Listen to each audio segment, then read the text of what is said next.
சாயி நமோ நமக. ஸ்ரீ சாயி நமோ நமக. ஜெய ஜெய சாயி நமோ நமக. சத்குரு சாயி நமோ நமக. ஓம் சாய்ராம். அத்தியாயம் 7. வியத்தகு அவதாரம். சாய்பாபாவின் குணாதிசயங்கள், அவரின் யோக சாதனைகள், அவரின் எங்கும் நிறை தன்மை, குஷ்டரோக அடியவனின் சேவை, குழந்தை கபர்டேயின் பிளேக் வியாதி, பண்டரிபுரத்துக்கு செல்லல். வியத்தகு அவதாரம். சாய்பாபா எல்லாவித யோக பயிற்சிகளையும் அறிந்திருந்தார். அவர் தௌத்தி 22 அடி நீளமும் 3 அங்குல அகலமும் உள்ள நனைக்கப்பட்ட ஒரு லினன் துண்டினால் வயிறு சுத்தம் செய்தல், கண்டயோகம், உடல் உறுப்புகளை தனியாக கழற்றி பின்னர் சேர்த்தல், சமாதி உள்ளிட்ட 6 முறைகளிலும் கைதேர்ந்தவராக இருந்தார். அவரை ஒரு ஹிந்து என்று நீங்கள் கருதுவீர்களானால் ஒரு யவனரை போன்று தோற்றமளித்தார். நீங்கள் அவரை ஒரு யவனர் என்று கருதுவீர்களானால் ஒரு சமயாசரமுள்ள ஹிந்துவாக தோற்றமளித்தார். அவர் ஒரு ஹிந்துவா முகமதியரா என்று ஒருவரும் திட்டவட்டமாக அறிந்திருக்கவில்லை. ஹிந்துக்களின் விழாவான ராமநவமியை உரிய சகல மரியாதைகளுடன் கொண்டாடி அதே நேரத்தில் முகமதியர்களின் சந்தனக்கூடு ஊர்வலத்தையும் அனுமதித்தார். திருவிழாக்களில் குத்துச்சண்டையை ஊக்குவித்து வெற்றி பெற்றோருக்கு பரிசுகள் வழங்கினார். கோகுலாஷ்டமி வந்தபோது கோபால்காலா திருவிழாவை உரிய முறைப்படி செய்வித்தார். ஈத் திருவிழாவின் போது முகமதியர்களை தங்கள் தொழுகையை தமது மசூதியில் செய்ய அனுமதித்தார். ஒரு முறை மொஹரம் திருவிழாவின் போது சில முகமதியர்கள் மசூதியில் ஒரு தாசியா அல்லது தாபூத் செய்யவும் அதை சில நாட்கள் மசூதியில் வைத்திருந்து கிராமத்தின் வழியாக ஊர்வலமாக எடுத்து சென்று புதைக்கவும் தீர்மானித்தனர். 4 நாட்களுக்கு தாபூத்தை மசூதியில் வைக்க சாய்பாபா சம்மதித்தார்.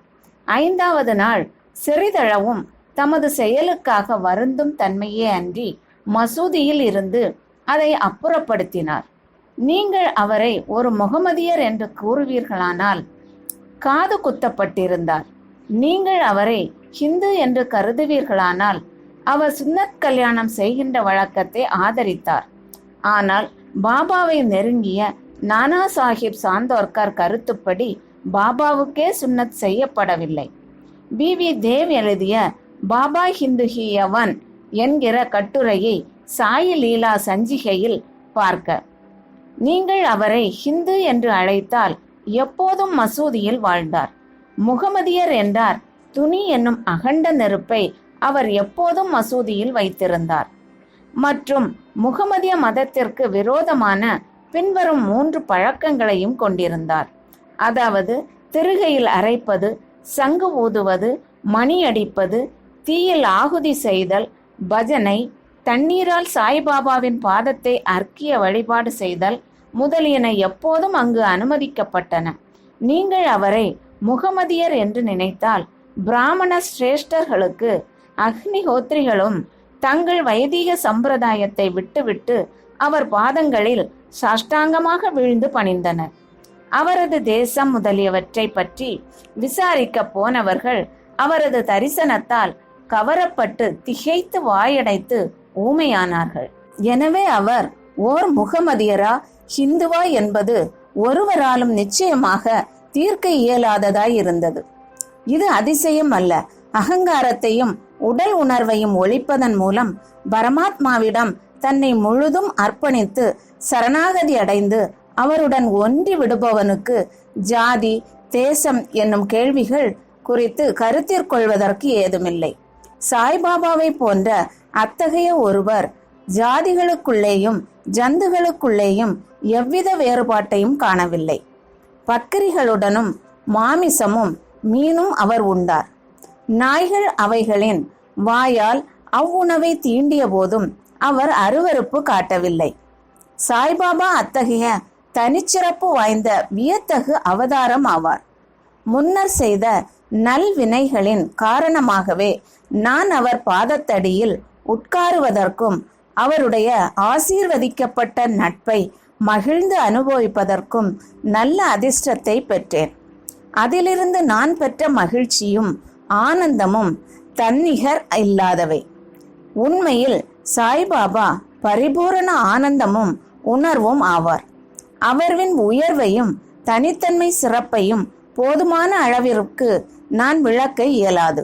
அவரின் பாதார விந்தங்களில் ஆனந்தத்தை நுகர்பவன் அவருடையதே ஆன ஆத்மாவினாலேயே ஸ்தாபிக்கப்படுகிறான். முக்தியில் ஆர்வமுள்ள பல சந்நியாசிகள், சாதகர்கள் மற்றும் எல்லாவித மக்களும் சாய்பாபாவிடம் வந்தனர். எப்போதும் அவர் நடந்தார், பேசினார், அவர்களுடன் சேர்ந்து சிரித்தார். எப்போதும் தம் நாவினால் அல்லா மாலிக் என மொழிந்தார். அவர் விவாதத்தையோ கலகத்தையோ விரும்பவில்லை. அவர் சில நேரங்களில் கடுமையாக இருப்பினும் எப்போதும் அமைதியாகவும் கட்டுப்பாட்டுடனும் இருந்தார்.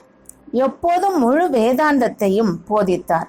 கடைசி வரை பாபா யார் என்பது ஒருவருக்கும் தெரியாது. அரசர்களும் ஏழைகளும் அவர் முன் சமமாக நடத்தப்பட்டனர். அனைவருடைய ஆழ்ந்த ரகசியங்களையும் அவர் அறிவார். அதை அவர் மொழிகளால் வெளியிட்ட போது அனைவரும் வியந்தனர். சர்வ ஞானங்களின் கருவூலம் அவரே. எனினும் அறியாதவர்கள் போல் நடித்தார். புகழை அவர் விரும்பவில்லை. இவைகளே சாய்பாபாவின் குணாதிசயங்கள். அவர் மானிட உருவத்தில் இருப்பினும் அவரின் செய்கைகள் அவரது கடவுள் தன்மையை எடுத்து காட்டியது.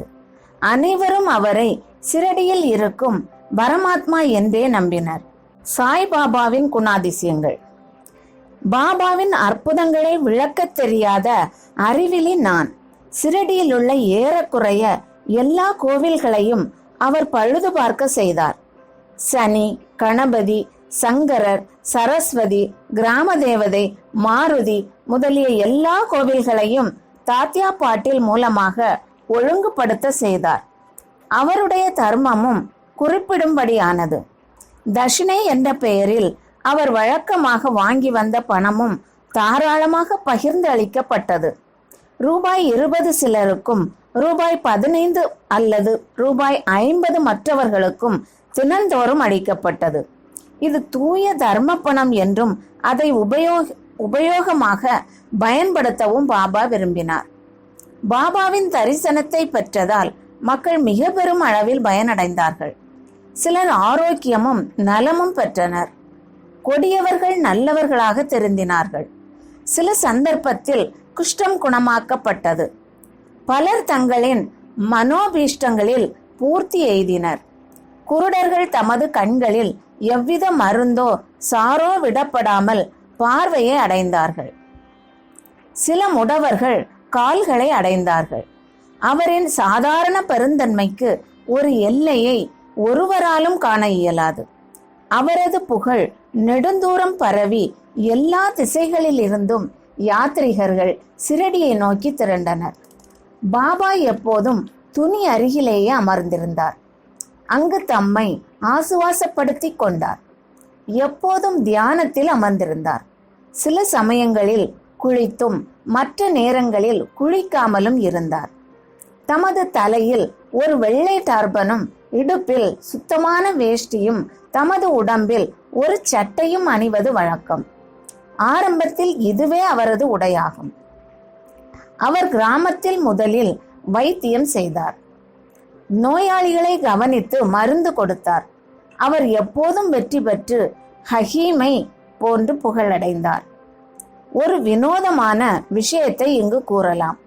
ஓர் அடியவரது கண்கள் சிவந்தும் வீங்கியும் இருந்தது.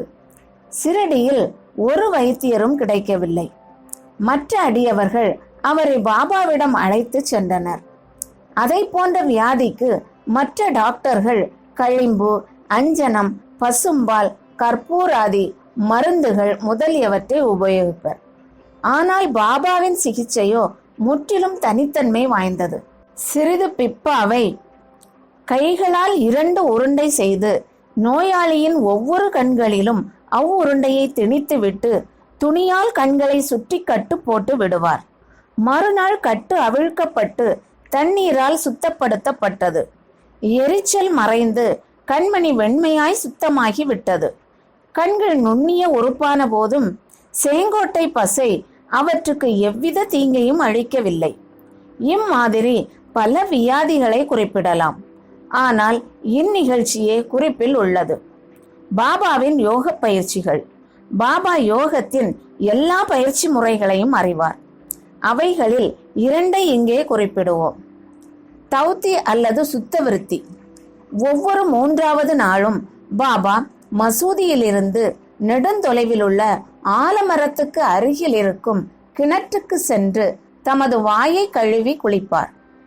ஒரு சந்தர்ப்பத்தில் தமது குடல், கும்பி முதலியவற்றை அவர் வாந்தி எடுத்து அவைகளின் உட்புறத்தையும் வெளிப்புறத்தையும் சுத்தம் செய்து பக்கத்தில் உள்ள நாவல் மரத்தில் உலர்வதற்காக வைத்தது கவனிக்கப்பட்டது.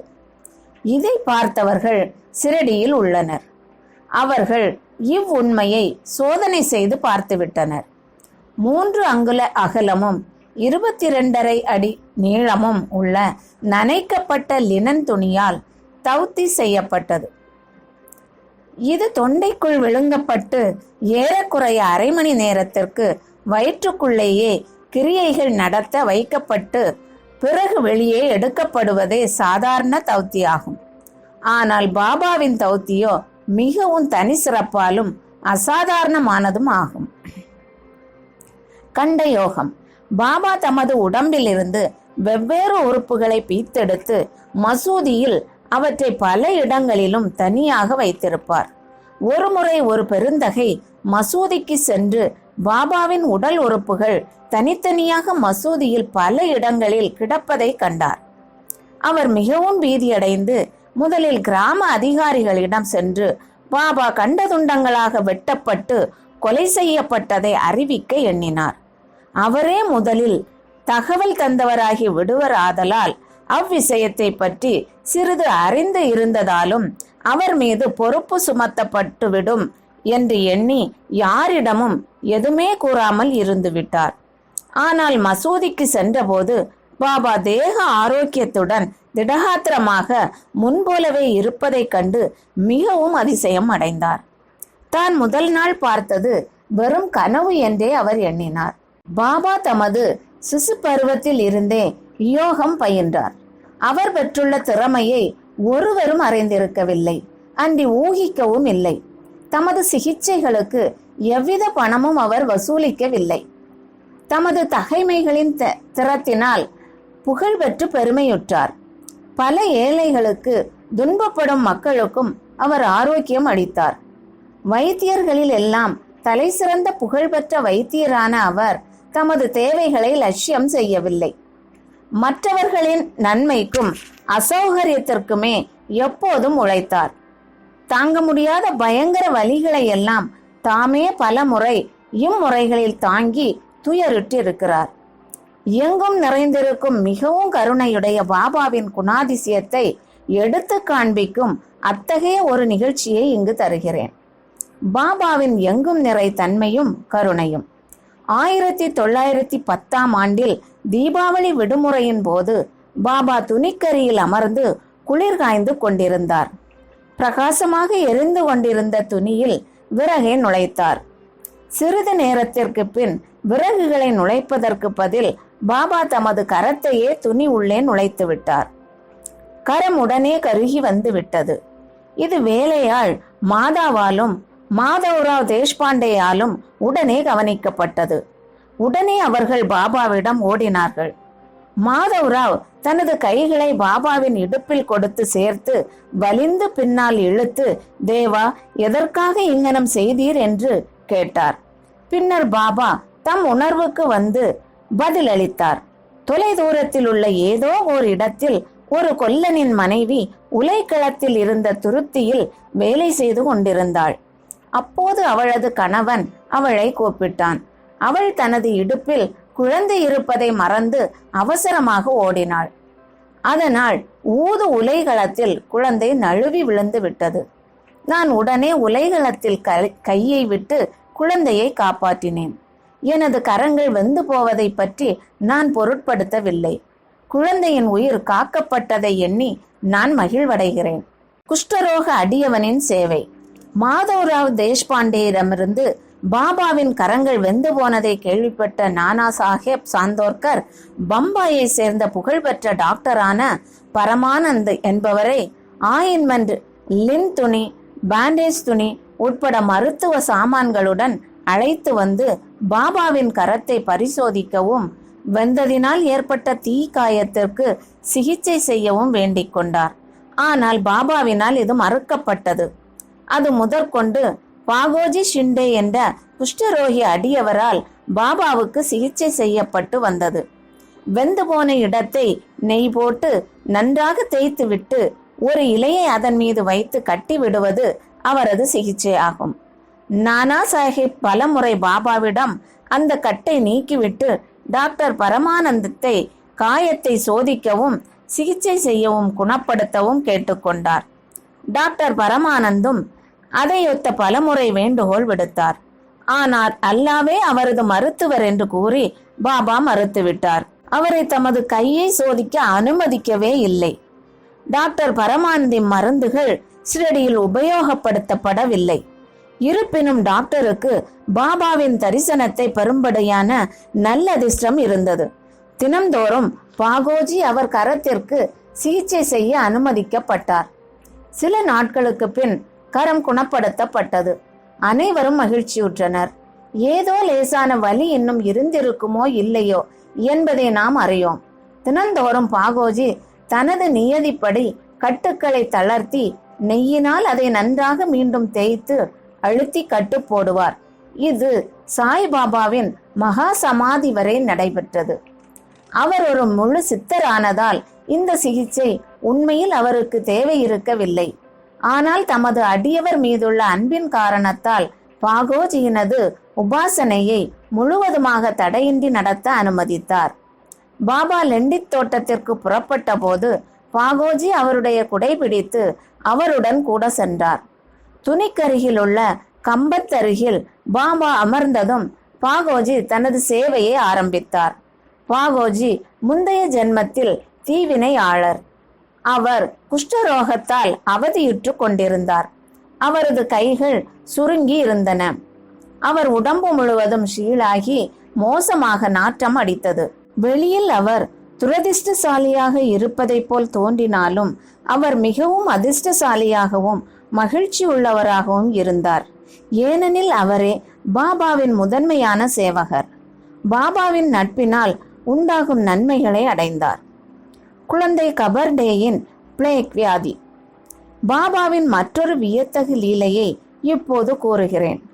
அமராவதியை சேர்ந்த தாதா சாஹேப் கபர்டேயின் மனைவி சிரடியில் தம் இளம் புதல்வனுடன் சில நாட்கள் தங்கியிருந்தாள். அப்போது அவளது புதல்வனுக்கு அதிக காய்ச்சல் வந்து அது நெறி கட்டி பிளேக்காக பெரிதானது. தாயார் பயந்து போய் மிகவும் மனவேதனை அடைந்தாள். பின்பு அமராவதிக்கு செல்ல நினைத்து பாபா வழக்கமாக மாலையில் சுற்றி வரும்போது வாதாவுக்கு அருகில் வந்து கொண்டிருக்கையில் அவருடைய அனுமதியை பெறுவதற்காக பக்கத்தில் சென்று நடுங்கும் குரலில் தனது இளம் புத்திரன் பிளேக்கால் பீடிக்கப்பட்டிருப்பதை தெரிவித்தாள். பாபா அவளிடம் அன்பாகவும் மிருதுவாகவும், வானம் மேகங்களால் சூழப்பட்டிருக்கிறது, அவைகள் உருகி ஓடிவிடும், எல்லாம் எளிதாகவும் தூயதாகவும் ஆகிவிடும் என்று கூறினார். இவ்வாறு கூறிக்கொண்டே தமது கப்பினி உடையை இடுப்பு வரை தூக்கி அங்கு பிரசன்னமாயிருந்த அனைவருக்கும் நன்றாக பெரியதாக முட்டையளவிற்கு தோன்றியிருந்த பிளேக் கட்டிகளை காண்பித்து, பாருங்கள், எனது அடியவர்களுக்காக நான் எங்கனம் கஷ்டப்பட வேண்டியிருக்கிறது, அவர்களது கஷ்டங்களை எல்லாம் எனதே ஆகும் என்றார். இந்த சிறப்பான அசாதாரண செயலை மக்கள் கண்ணுற்று ஞானிகள் தங்கள் அடியவர்களின் துன்பங்களை தாங்குகிறார்கள் என்று உறுதி அடைந்தனர். ஞானிகளின் உள்ளமோ மெழுகை விட மிருதுவானது. உள்ளும் புறமும் அது வெண்ணையை போன்று மிருதுவாக இருக்கிறது. எவ்வித லாபமும் பெறும் நோக்கமின்றியே அவர்கள் தங்கள் அடியவர்களை நேசிக்கிறார்கள். அவர்களை உண்மை உறவினராயும் எண்ணுகின்றனர். பண்டரிபுரத்துக்கு செல்லுதலும் அங்கு தங்குதலும். பாபா எவ்வாறு தம் அடியவர்களை நேசித்தார், அவர்களின் விருப்பங்களையும் முயற்சிகளையும் எங்கனம் ஆவலுடன் எதிர்பார்த்து பூர்த்தி செய்தார் என்பதை சித்தரிக்கும் ஒரு கதையை கூறிய பின்னர் இவ்வத்தியாயத்தை முடிக்கிறேன். காந்தேஷில் உள்ள நந்துர்பாரில் மம்லதார் நானா சாஹேப் சாந்தோர்கர் பாபாவின் பெரும் அடியவர் ஆவார். அவருக்கு பண்டரிபுரத்துக்கு மாற்றலாகும் உத்தரவு வந்தது. சாய்பாபாவிடம் அவர் கொண்டுள்ள பக்தி பழுத்தது. ஏனெனில் அவருக்கு பூலோக வைகுண்டம் என்று அழைக்கப்படும் பண்டரிபுரத்துக்கு போய் தங்க உத்தரவு கிடைத்திருக்கிறது. நானா சாஹேப் அவசரமாக வேலையை ஒப்புக்கொள்ள வேண்டிய கட்டாயம் இருந்ததால் அவர் அவ்விடத்திற்கு உடனே ஒருவருக்கும் தெரிவிக்காமல் எழுதாமலும் புறப்பட்டார். அவர் தனது பண்டரிபுரமான சிரடிக்கு ஒரு திடீர் விஜயம் செய்ய விரும்பினார். தமது விட்டோபாவை பார்த்து வணக்கம் தெரிவித்து பின்னர் புறப்பட எண்ணினார். ஒருவரும் நானா சாஹிப் ஷிரடிக்கு போவார் என்று கனவு கூட காணவில்லை. ஆனால் சாய்பாபா இது அனைத்தையும் அறிவார். ஏனெனில் அவர் கண்கள் எங்கும் வியாபித்திருந்தன. சிரடியிலிருந்து சில மைல்கள் உள்ள நீம் கவானை நானா சாஹிப் அடைந்தபோது சிரடியில் மசூதியில் ஒரு பரபரப்பு ஏற்பட்டது. பாபா உட்கார்ந்து கொண்டு மகள்ஸ்பதி, அப்பா ஷிண்டே, காஷிராம் இவர்களுடன் பேசிக் கொண்டிருக்கையில் திடீரென்று நாம் நால்வரும் பஜனை செய்வோம், பண்டரிபுரத்தின் கதவுகள் திறந்திருக்கின்றன, நாம் மகிழ்ச்சியாய் பாடுவோம் என்றார். அப்போது கோஷ்டியாக அவர்கள் பாடத் தொடங்கினர். அதன் பல்லவி, நான் பண்டரிபுரத்துக்கு போக வேண்டும், அங்கே தங்க வேண்டும், ஏனெனில் அதுவே எனது பரமாத்மாவின் வீடு. பாபா பாடினார். அடியவர்களும் அவரை தொடர்ந்து பாடினர். சிறிது நேரத்தில் நானா சாஹிப் தனது குடும்பத்துடன் வந்து பாபாவின் முன்னால் வீழ்ந்து பணிந்து அவரை தங்களுடன் பண்டரிபுரத்துக்கு வரவும் அங்கு தங்களுடன் தங்கும்படியும் வேண்டிக் கொண்டார். அவ்வேண்டுகோள் பாபாவுக்கு தேவையாய் இருக்கவில்லை. ஏனெனில் மற்ற அடியவர்கள் நானா சாஹிப்பிடம் பாபா ஏற்கனவே பண்டரிபுரத்துக்கு போவதற்கும் அங்கு தங்குவதற்குமான ஊக்கத்துடன் இருப்பதாக தெரிவித்தனர். இதை கேட்டு நானா சாஹேப் உணர்ச்சி வசப்பட்டார். பாபாவின் காலடியில் விழுந்தார். பிறகு பாபாவின் அனுமதி, உதி மற்றும் ஆசீர்வாதங்களை பெற்றுக்கொண்டு நானா சாஹேப் பண்டரிபுரத்துக்கு புறப்பட்டார். பாபாவின் கதைகளுக்கு ஒரு முடிவில்லை. ஆனால் இங்கு நிறுத்தி அடுத்த அத்தியாயத்தில் மானிட வாழ்க்கையின் முக்கியத்துவம், பாபாவின் இறந்து வாழும் வாழ்க்கை, பாய சாபாவின் சேவை மற்றும் பல கதைகளையும் கூறுகிறேன். ஸ்ரீ சாயியை பணிக. அனைவருக்கும் சாந்தி நிலவட்டும். ஓம் சாய்ராம்.